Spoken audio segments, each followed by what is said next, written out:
First up, Mini ITX. This is the tiny ninja of the motherboard world. It measures just 17 by 17 centimeters, but somehow still runs a full PC like nothing's missing. You usually get 2 RAM slots, supporting around 32 to 96 GB, and just 1 PCIe slot for your graphics card. This is perfect for small form factor builds, clean desk setups, or people who want their PC to look like a piece of art instead of a machine. But let's be honest, this thing is not built for upgrades. You've got 1 slot, 1 shot. If you want more storage, more GPUs, or anything extra, yeah, that's not happening. Next, Micro ATX, the quiet overachiever. It comes in at 24.4 by 24.4 centimeters, giving you more space without going full giant mode. Typically, you'll find 2 to 4 RAM slots up to 128 GB and up to 4 PCIe slots, which is already more than enough for most people. This is the sweet spot. You can game, edit videos, code, multitask, no problem. It's cheaper than bigger boards, fits in smaller cases, and still gives you flexibility.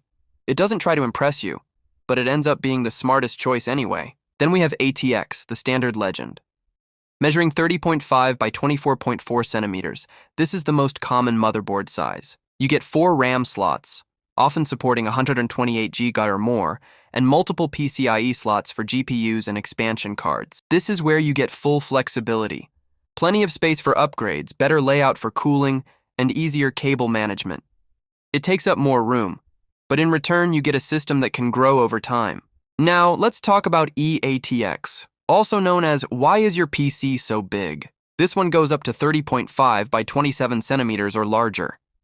That extra width gives you more PCIe slots, more storage options, and higher RAM capacity, often 256 GB or more.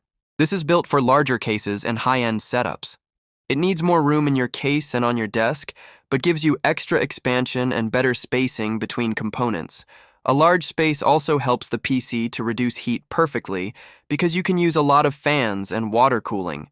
Then we have XL-ATX. This one isn't even fully standardized, which basically means every brand does whatever they want. Sizes can stretch to around 32 to 34 centimeters in length, giving you even more PCIe slots and better spacing between components.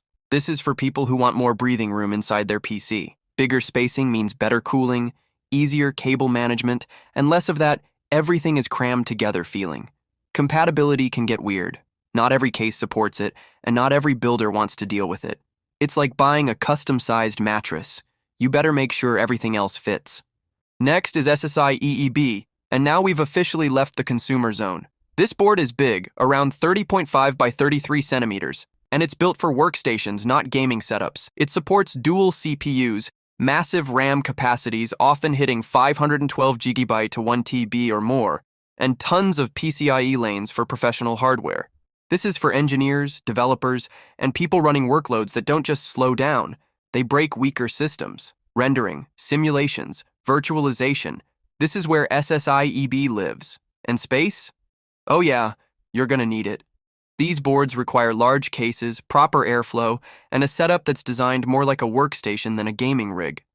No flashy RGB, no gimmicks, just raw, stable power that runs all day without complaining. Finally, we have HPTX, the final boss of motherboards. This thing is absolutely massive, measuring around 34.5 by 38.1 centimeters. At this point, you're not building a PC, you're assembling a machine.